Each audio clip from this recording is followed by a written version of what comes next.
लेकिन बांग्लादेश आज की तारीख में अमेरिका, चीन और पाकिस्तान के इर्द गिर्द उनकी पॉलिटिक्स में बुरी तरीके से उलझ गया है। एक तरफ चीन ने बांग्लादेश में इतना डेवलपमेंट कर दिया है, लेकिन वो दो तरह का डेवलपमेंट है। आज की तारीख में अगर आप उसको देखें, आपसे गौर करें, आपको दिखाई पड़ेगा कि बांग्लादेश के इंफ्रास्ट्रक्चर में बहुत ज्यादा इजाफा हुआ है। लेकिन असलियत यह है कि चीन भी किसी का दोस्त नहीं है। उसने जो डेवलपमेंट बांग्लादेश का किया है वो अपने हिसाब से किया है कि जब इस इंफ्रास्ट्रक्चर को मिलिटराइज कराना होगा, मिलिट्री के लिए इस्तेमाल करना होगा, तो वो इसको पूरी तरीके से ये उसको मिलिट्री के इस्तेमाल में कर लेगा। वो चाहे अपनी जो है हैवी आर्म्ड आर्टिलरी हो या एयरफोर्स हो, उसके लिए बखूबी इस्तेमाल कर सकता है। दो तीन बातें आपके लिए और करूंगा। एक साहब और हैं जमात इस्लामी के, उन्होंने कहा कि हमारे 50 लाख जो है नौजवान तैयार हैं और वो हिंदुस्तान पे हमला करने के लिए, जिसे कि गजवा हिंद कर देंगे। अब मैं क्या कहूं इसमें, अभी तुमसे अपनी हिसाब किताब हो नहीं रहे हैं, लेकिन मेढकी को भी कभी कभी जुकाम हो जाता है, तो वो कह रहे हैं 50 लाख के लोग जो है चढ़ बैठेंगे। अरे तुम्हारे यहाँ इकोनॉमी और जीडीपी ऐसा है नहीं, अब तुम 50 लाख की बातें सुन लीजिए सबकी 9-9 लाख की। तो अब अगर इस पे आप गौर करें, इस तरीके की भड़काऊ बातें और ये हर चीज थोप देना हिंदुस्तान के बातें पर, सेंट मार्टिन आइलैंड नहीं, अब शेख हसीना को लेकर के बहुत उनका कि पहले तो उनको हमें वापस कीजिए और उनको डिपोर्ट कीजिए, हिंदुस्तान से बांग्लादेश को दीजिए। शेख हसीना के ऊपर उन्होंने जो सजाए मौत का उनको सजा भी दे दी है। उसके अलावा बांग्लादेश के एक दो और लीडर्स है, बीएनपी बांग्लादेश नेशनलिस्ट पार्टी, जिसमें खालिदा जिया जिसकी प्रेसिडेंट है, और इसके अलावा आपके एक और हजरत हैं, वो अगर उनकी बात करें तो हसरत अब्दुल्ला, ये उन्होंने कहा था कि इंडियन हाई कमीशन को बंद कर दिया जाए, और उन्होंने भी ऐसी बातें कही हैं जो कि कोई पसंद नहीं करेगा। तो चारों तरफ से मतलब ये ढूंढना मुश्किल है कि बांग्लादेश में कि हिंदुस्तान के हक में भी कोई बात करेगा। और तो और बल्कि यहां और कहते हैं कि हिंदुस्तान की जो 7 सिस्टर्स हैं, आपकी जो है अरुणाचल प्रदेश, असम, मिजोरम, मणिपुर, मेघालय, नागालैंड और त्रिपुरा, इन पे हम कब्जा कर लेंगे, चिकन्स नेक को हम रौंद देंगे। पहले तो इसका एहसास होना चाहिए कि कौन किसको रौंद सकता है, क्योंकि हिंदुस्तान इस तरीके के अल्फाज इस्तेमाल नहीं करता है। लेकिन ये इनके यहां देख लीजिए, यहां जो भी प्रेसिडेंट आता है या तो उसका कत्ल होता है या फिर सजाए मौत दे दी जाती है। ये 2-4 चीजें हैं, ये चीज गौर करने वाली है। और अभी तो जो वहां के हालात हैं आरजू साहिबा, कि एक लड़का है उसको वहां पर अभी हाल ही में इन्होंने जला दिया। उस लड़के का नाम क्या है, दीपू चंद्र दास, और उसको जिंदा जला दिया। ये सब जो दंगा फसाद चल रहा है, वहां के 2 प्रेस्टिजियस अखबार हैं बांग्लादेश के, उनके दफ्तरों में आग लगा दिया। अब उनके दफ्तरों में आग क्यों लगा दिया, क्योंकि परसीव ये किया जाता था कि ये दरअसल शेख हसीना के हमदर्द थे। हालांकि शेख हसीना के हमदर्द नहीं थे। The daily star number 1, number 2 प्रथम आलो, और इनके यहां जर्नलिस्ट को बड़ी मुश्किल से पुलिस बचा करके ले आई, क्योंकि भीड़ बिल्कुल बेकाबू हो चुकी थी। भीड़ का मैंने नेचर बताया कि जो भीड़ का नेचर था वो टोटली सब युवा थे। और जुलाई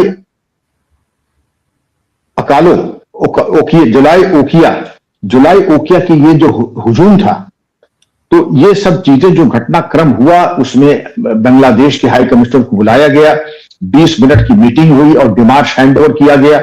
एक्सटर्नल अफेयर्स की जो बातें थी, तो ये हालात आपके सामने हैं। और अभी हालात में अगले साल जो 12 फरवरी को इंतखाबात होने वाले हैं बांग्लादेश में, तो हिंदुस्तान ने ये कहा कि आप यहां चाहेंगे कि इलेक्शन फेयर हो और ट्रांसपेरेंट हो।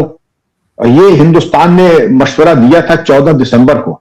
तो मशवरे में तो खैर है ही है, मशवरा देना में कोई बुराई नहीं है, लेकिन इसको बहुत सख्त लफ्जों में ये जवाब आया कि हम अपने यहां इलेक्शन क्या कराएंगे, इसमें हमें आपके मशवरे की जरूरत नहीं है। बहरहाल, लेकिन अगर बांग्लादेश में अगर फ्री एंड फेयर इलेक्शन नहीं हुए, अगर वहां पर कोई इसी तरीके की कोई कट्टरपंथी कोई गवर्नमेंट आ जाती है, तो वो सबके लिए प्रॉब्लम क्रिएट करेगी, खासकर हिंदुस्तान के लिए। आज भी जो इंडो बांग्लादेश के रिलेशंस खराब हुए, वो आरजू साहिबा इसलिए खराब हुए क्योंकि हमारे यहां जब वॉर खत्म हुआ 71 में, 1 करोड़ की इलीगल बांग्लादेश माइग्रेंट्स थे, जिसमें तत्कालीन प्राइम मिनिस्टर इंदिरा गांधी का इनको वापस जाने, वो तो वापस गए ही नहीं, लेकिन करोड़ों और आ गए हमारे यहां। और यही नहीं आए, रोहिंग्यास भी आ गए, इनको यहां बसाने की बात की गई। और हमारे यहाँ कई लोग ऐसे थे जो इनको हाथों हाथ लेने के चक्कर में थे, इसलिए इनका फैसिलिटेशन हो गया है। अब यहां चीज देख लीजिए कि पाकिस्तान का गेम प्लान यह है आईएसआई का कि बांग्लादेश को ईस्ट पाकिस्तान दोबारा बना दे। अब ये तमाम चीजें मेरे सिर्फ मकसद ये था कि आपका समय इतना लेने का कि ये समझ लें कि पाकिस्तान का इंटरेस्ट है, अमेरिका का इंटरेस्ट है, चाइना का इंटरेस्ट है, और इन तीनों इंटरेस्ट की खींचातानी में अगर कोई पिस रहा है तो वो है बांग्लादेश, और उसके छींटे हिंदुस्तान पे भी पड़ रहे हैं। अब इसके लिए देखना जरूरी है कि मेच्योर गवर्नमेंट आए, एक फेयर माइंडेड गवर्नमेंट आए 12 फरवरी अगले साल जो इलेक्शन हो, क्योंकि लड़ाई झगड़े में किसी को आउटसोर्स करना अपनी जमीन और अपना इंफ्रास्ट्रक्चर, वो आरजू साहिबा किसी के भी हक पे नहीं होगा। और ये बेहतर होगा कि सब लोग मिलजुल करके रहें। पाकिस्तान भी कहीं जाने वाला नहीं है, हिंदुस्तान कहीं जाने वाला नहीं है, बांग्लादेश कहीं जाने वाला नहीं है, सबको यहीं रहना है। तो बेहतर यह होगा कि अमन अमान तिजारत के साथ और कोऑपरेशन के साथ सब लोग कोएग्जिस्ट करें। बिल्कुल सर, ऐसा ही होना चाहिए। लेकिन सर कहा तो ये जाता है, हमने कई बार सुना यहाँ पर लोगों से कि छोटी सी छोटी कंट्री भी अगर कोई बन गई हो, चाहे वो बांग्लादेश से भी छोटी कंट्री हो, तो वो फिर खत्म नहीं होती है या दोबारा जाकर उन लोगों से नहीं मिलती जिनके साथ वो हटी होती है या जिनसे अलग होके मुल्क बना होता है।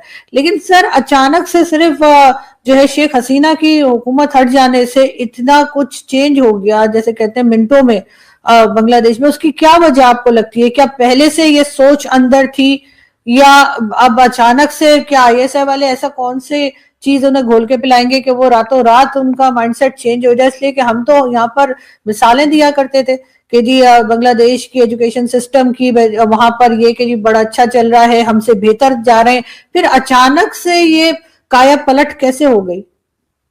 आपने बिल्कुल वजह फरमाया आरजू साहिबा। बांग्लादेश की इकोनॉमी, उसका एजुकेशन, उसके रिसर्च पेपर्स, उसके पेटेंट्स बहुत आगे जा चुके थे। पर कैपिटा इनकम उसकी एक मिसाल थी। और ये भी लोग कह रहे थे कि बांग्लादेश और तरक्की करे तो जितने रिफ्यूजीज हिंदुस्तान में आए हैं वो अपने आप चले जाएंगे बांग्लादेश, क्योंकि वहां पर जॉब अपॉर्चुनिटीज और वहां की माली हालात हिंदुस्तान से बेहतर हो सकते थे 5 साल में। लेकिन ये हुआ नहीं। क्यों नहीं हुआ? क्योंकि उसका जो 3 मुल्कों का जो इंटरेस्ट है, चाइना, अमेरिका और पाकिस्तान, वहां पर ये होने नहीं देंगे। अब ये जिसने कत्ल किया, अगर इस लड़के के इसके बैकग्राउंड में आप जाएं, फैजल करीम, तो ये जब पता लगा पूछताछ पे तो मालूम पड़ा कि एक फॉर्मर काउंसिलर और 20 बड़े बिजनेसमैन इसके पीछे हैं और इसमें करोड़ों रुपए का वारा न्यारा हुआ। अब सवाल ये उठता है कि एक आदमी का कत्ल कराने में इतने करोड़ों अरबों रुपए फूके जाने की वजह क्या है? और इसके ऊपर देखिए 32 साल का ये नौजवान शरीफ उस्मान हादी अगर करोड़ों कोई खर्च कर रहा है तो जाहिर है कि पॉलिटिकल पार्टी के अलावा एक डीप स्टेट है। ये मैं बिल्कुल आपको अपने तजुर्बे से कह सकता हूं। और मैंने जो 2-4 एक्सपर्ट से बात किया तो उन्होंने यही कहा, इस पे जो कुछ भी आज बांग्लादेश में हो रहा है वो डीप स्टेट कर रहा है। और डीप स्टेट बांग्लादेश का नहीं, उससे ज्यादा कर रहा है अमेरिका, और अमेरिका के साथ साथ पाकिस्तान भी वही कर रहा है। चाइना के अपने इंटरेस्ट हैं और तीनों की खींचातानी में ये सब जो हो रहा है कि बांग्लादेश का अपना वजूद, एक इंडिपेंडेंट थिंकिंग, दोनों के ऊपर एक तरीके से ग्रहण लग गया है, एक्लिप्स लग गया है। वो शायद मोहम्मद यूनुस, ठीक है, वो दिखाई पड़ नहीं रही है मोहम्मद यूनुस साहब में। तो अब इसका जवाब क्या है? जवाब यह है कि फेयर इंपार्शियल इलेक्शंस हो, लेकिन जो डीप स्टेट है उसकी हरकतें बाज नहीं आएंगी, क्योंकि अगर फंडामेंटलिस्ट वहां पर जाकर के पकड़ में आएंगे वो किसी के हक में ठीक नहीं होगा। वहां और जुल्म ज्यादती होगी। अभी जैसे मैंने आपके सामने एक मिसाल दी कि एक लड़के को जिंदा जला दिया, और अगर जिंदा जला दिया तो वो घटनाएं और होंगी। दीपू चंद्र दास ये जिंदा जला दिया गया, और जो अटैक हो रहे हैं, इसीलिए बांग्लादेश के हाई कमिश्नर को तलब करके उनको ये प्रोटेस्ट रोक दिया गया। बांग्लादेश भी यही कह रहा है कि इंडियन हाई कमीशन को बंद करें और हाई कमिश्नर को कहिए वापस जाए। तो आरजू साहिबा, ये हालात अच्छे नहीं है, ये किसी तरह से जो है खुशगवार नहीं है, किसी भी तरीके से तसल्ली बख्श नहीं है। तो इसके लिए ये सोचना पड़ेगा कि अगर वहां पर कोई तूफान आता है तो उससे सभी मुतासिर होंगे। ऐसा नहीं कि सिर्फ बांग्लादेशी के ऊपर उसके काले छींटे पड़ेंगे।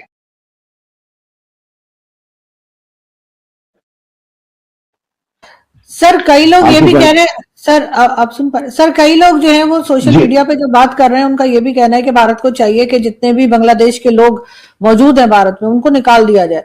क्या ये इस मसले का हल है आपके ख्याल से? आरजू साहिबा, वो बात करें जो प्रैक्टिकल हो। हम ये बात सुन रहे हैं सन 71 से।